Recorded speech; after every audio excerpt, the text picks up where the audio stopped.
Now at 5:30, split class concerns. Warwick parents say they're not happy with the possibility of their kids being in a split class next school year. Yeah, and some of you might be asking, what is a split class? Well, for example, there could be a classroom with both first and second graders, students taught by one teacher. Education reporter Abby Bedford tells us how school leaders are trying to address the situation.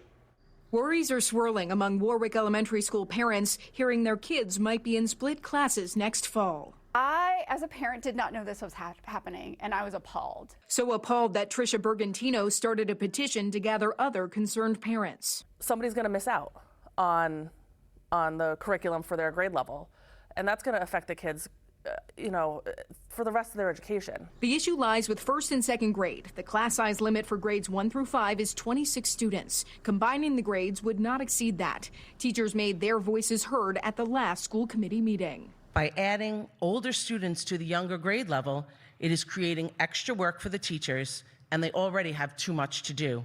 It was noted this isn't new in Warwick. The last time split classrooms occurred was about 20 years ago. As a new teacher back then, I didn't understand how any teacher could make that work.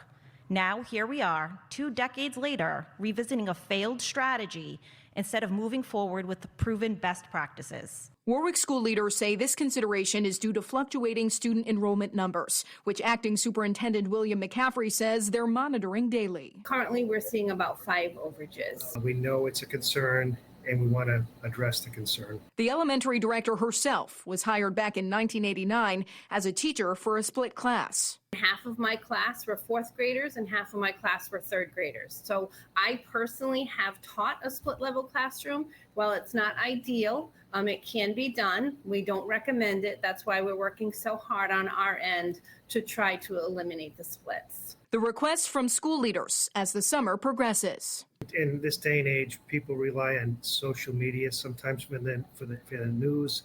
They should be relying on stations such as Channel 10 that has credibility, tells the story the way it is. Warwick school leaders say they will provide an update as things change at July's school committee meeting. We'll continue to follow the story for you. Reporting in Warwick, Abby Bedford, NBC 10 News.